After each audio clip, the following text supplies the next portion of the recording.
राम राम राम नमस्कार। Education system Bihar में आपका स्वागत है। आज के इस वीडियो में बिहार एसटीटी के बारे में बात करने वाले हैं। इस वीडियो का मुख्य बिंदु आप लोग देख लिए होंगे। 7वें चरण की बहाली प्रक्रिया में बड़ा बदलाव, क्या 7वें चरण की बहाली प्रक्रिया में बड़ा बदलाव देखने को मिल सकता है या नहीं मिल सकता है, इन सभी बातों को लेकर इस वीडियो में बात करने वाले हैं। बिहार शिक्षक नियमावली के अनुसार चयन प्रक्रिया, इसके बारे में भी बात करने वाले हैं। क्या इसमें संशोधन हो भी सकता है या नहीं भी हो सकता है, इन सभी बातों को देखने वाले हैं।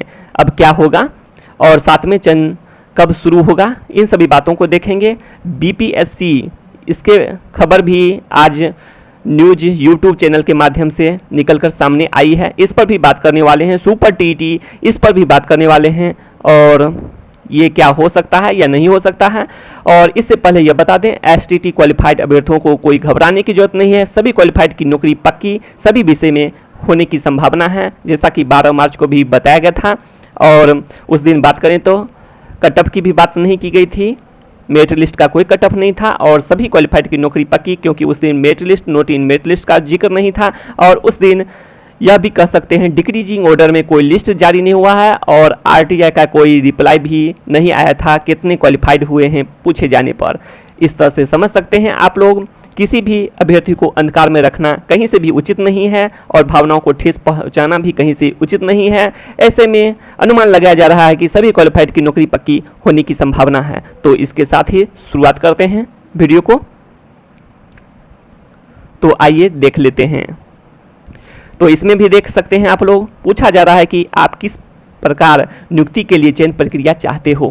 तो ये सभी पूछा गया अभ्यर्थियों से। तो आप लोग देख सकते हैं 1000 के करीब अभ्यर्थी इसमें शामिल हुए थे और इसमें से अधिकतर का कहना है, आप लोग देख सकते हैं थर्ड पॉइंट, तो इसमें कहना है जिस प्रकार चयन प्रक्रिया हो पर सभी क्वालिफाइड की नौकरी पक्की हो।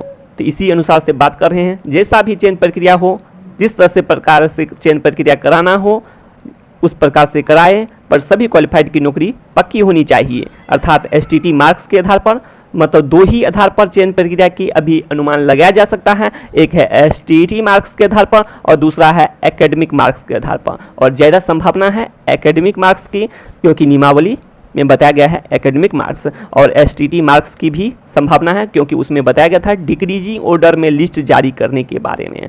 उसके बाद तो इस तरह से भी हो सकता है, उसमें रिक्तियों की संख्या बढ़ाकर सभी क्वालिफाइड की नौकरी पक्की की जा सकती है एसटीटी मार्क्स अनुसार भी, जिसके कारण झंझट मेरिट और नोट मेरिट का विवाद भी समाप्त हो जाएगा। और एसटीटी में जिसका ज़्यादा मार्क्स है अर्थात मेरिट में है, उसे मनपसंद शहर, जिला और गांव मिल सकता है और मिलेगा ही। और जिसका मार्क्स कम है, रिक्तियों की संख्या बढ़ाकर उसकी भी नौकरी पक्की की जा सकती है। इससे दोनों की भलाई होगी और इसके साथ साथ भलाई और भी हो सकता है कि इंटर तक की पढ़ाई अपनी ही पंचायत में करेंगे विद्यार्थी। तो अच्छी खबर होगी विद्यार्थी के लिए भी, इंटर तक की पढ़ाई अपनी ही पंचायत में कर पाएंगे। इसके लिए सभी विद्यालय में शिक्षकों की संख्या काफ़ी अधिक होनी चाहिए और शिक्षक सभी विषय के उपलब्ध होने चाहिए। तो सभी के लिए खुशखबरी होगी और रिक्तियों की संख्या बढ़ाकर सभी क्वालिफाइड की नौकरी पक्की की जा सकती है एसटीटी मार्क्स के आधार पर भी, नहीं तो एकेडमिक मार्क्स तो नियमावली बताता ही है। तो इस पर भी आगे बात करने वाले हैं, तो वीडियो में बने रहें। तो इससे पहले एक बार देख लेते हैं क्या है।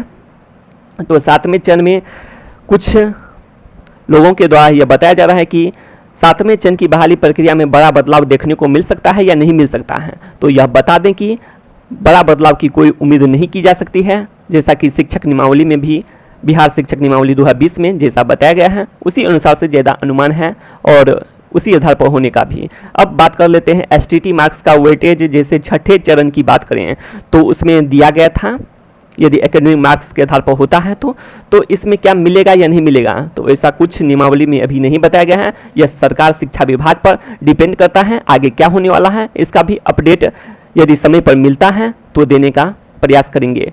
तो अभी कोई खबर नहीं है, अभी नियमावली के अनुसार बात करेंगे। चयन प्रक्रिया आगे बात करने वाले हैं इस वीडियो में, इसलिए आप लोग वीडियो में बने रहें। तो आगे बात कर लेते हैं कि बड़ा बदलाव की अभी तो कोई उम्मीद है नहीं। तो 2 आधार पर अभी भी बन सकता है चयन प्रक्रिया, यदि नियमावली में संशोधन करें और एसटीटी मार्क्स के आधार पर करें, और जिसका मार्क्स अधिक है उसे अपने मनपसंद का जिला शहर गांव मिल जाए, और जिसका मार्क्स कम है उसे रिक्तियों की संख्या बढ़ाकर नौकरी पक्की की जाए। तो ये बातें संभव हो सकती है, और आगे देखने वाले हैं कितने पद और भी सृजित होंगे और स्वीकृत होंगे, जिससे सभी क्वालिफाइड की नौकरी पक्की हो सकती है सभी विषय में। जहां तक की बात करें तो सोशल साइंस विषय में और कंप्यूटर साइंस विषय में भी नौकरी पक्की हो सकती है। इसके लिए सरकार और शिक्षा विभाग को प्रयास तो करना ही होगा, और भी पद सृजित और स्वीकृत करने होंगे, साथ साथ अभ्यर्थियों को भी ज़्यादा प्रयास करना होगा। अब आगे बात कर लेते हैं इसमें। तो इसमें यह भी खबर निकलकर सामने आ रही है, जैसा कि आप लोग न्यूज़ देखे भी होंगे कुछ यूट्यूब चैनल का, जिसमें बीपीएससी की बात की गई है। तो बीपीएससी की बात अब संभव नहीं दिख रही है। तो आप लोग समझ सकते हैं कि बीपीएससी के थ्रू यदि एग्ज़ाम होता है तो आप लोग समझ सकते हैं, यदि एसटीटी ये सभी को मौका दिया जाता है तो ऐसे में बात करें वेतनमान का, तो वेतनमान 50,000 से भी अधिक वेतनमान शुरुआती वेतनमान देखने को मिलेगा, और लाखों में चला जाता है बाद में। तो इस पर बात नहीं करने वाले हैं, तो इसीलिए ज़्यादा उम्मीद है कि बीपीएससी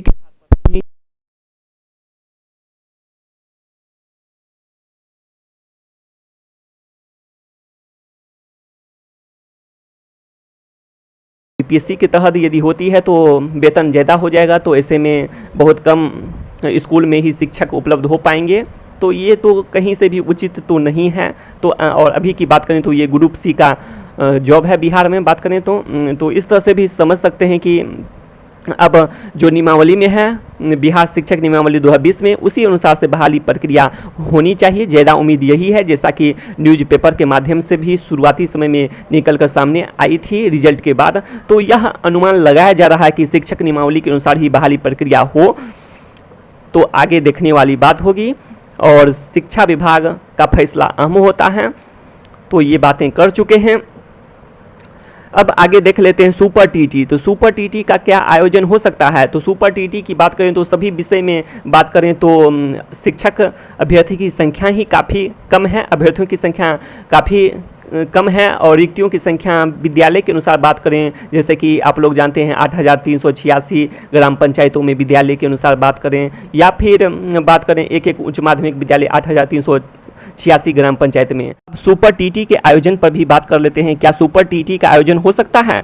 तो जैसा कि बता दें 8,386 ग्राम पंचायत हैं और सभी में एक एक उच्च माध्यमिक विद्यालय का लक्ष्य था। तो इस तरह से आप लोग समझ सकते हैं कि इतने विद्यालयों की संख्या है, उच्च माध्यमिक विद्यालयों की संख्या है, और कुल मिलाकर बात करें तो 9,361 हाई स्कूल प्लस 2 हैं। तो इस तरह से भी आप लोग समझ सकते हैं विद्यालयों की संख्या काफ़ी अधिक है, और सभी विद्यालय में एक बात करें तो सभी विषय के शिक्षक उपलब्ध होने चाहिए।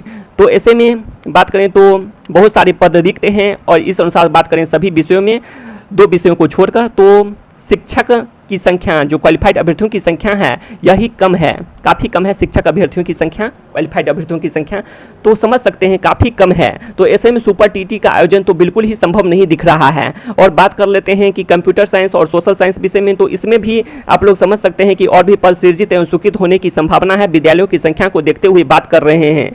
तो ऐसे में कह सकते हैं कि बिहार एसटीटी के सभी क्वालिफाइड अभ्यर्थियों की नौकरी पक्की हो, जैसा कि 12 मार्च को भी बताया गया था। तो ऐसा भी बात है। उसके बाद बात कर लेते हैं 8,386 पंचायत के विद्यार्थी अपने ही पंचायत के उच्च माध्यमिक विद्यालय में इंटर तक की पढ़ाई कर सकें, इसलिए उच्च माध्यमिक विद्यालयों में सभी विषयों के शिक्षक उपलब्ध होने चाहिए। विद्यालय की संख्या को देखते हुए 7वें चरण में कंप्यूटर शिक्षक के 8,000 से अधिक पदों पर बहाली होनी चाहिए, और भी पद सृजित एवं स्वीकृत होनी चाहिए। एक ही कंप्यूटर शिक्षक से क्लास 9 से 12 तक की पढ़ाई हो। तो ऐसा भी बात है कि एक ही शिक्षक से पढ़ाई हो, और क्लास 9 से ही बात करें तो अब कंप्यूटर की पढ़ाई होना चाहिए। तो ये भी बातें निकलकर सामने आई है। अब बात कर लेते हैं आगे सोशल साइंस विषय में 4 विषयों को पढ़ाने के लिए 2 शिक्षक उपलब्ध होने चाहिए।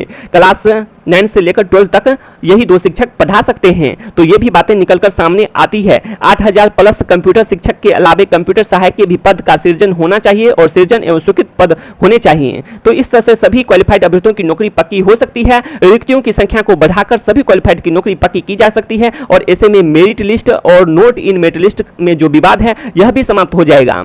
और बात कर लेते हैं जिसका एसटीटी में ज़्यादा मार्क्स है उसे अपने मनपसंद शहर गांव ये सभी मिल सकते हैं, और जिसका कम मार्क्स है और उसको बात कर लेते हैं तो उसको नौकरी पक्की हो जाएगी। तो इस तरह से भी विवाद समाप्त हो सकता है और रिक्तियों की संख्या को बढ़ाने से सभी के लिए फायदे हैं। बात कर लेते हैं कि विद्यार्थी अब इंटर तक की पढ़ाई अपनी ही पंचायत में सभी विषयों की कर सकते हैं, तो ये भी अच्छी खबर ही होगी। तो इसीलिए नौकरी सभी की पक्की होनी चाहिए रिक्तियों की संख्या को बढ़ाकर। तो शिक्षा से संबंधित तमाम जानकारी के लिए सब्सक्राइब करें एजुकेशन सिस्टम बिहार चैनल को। साथ साथ वीडियो को ज़्यादा से ज़्यादा लाइक शेयर और कमेंट करना ना भूलें। तो बस इस वीडियो में इतना ही, धन्यवाद।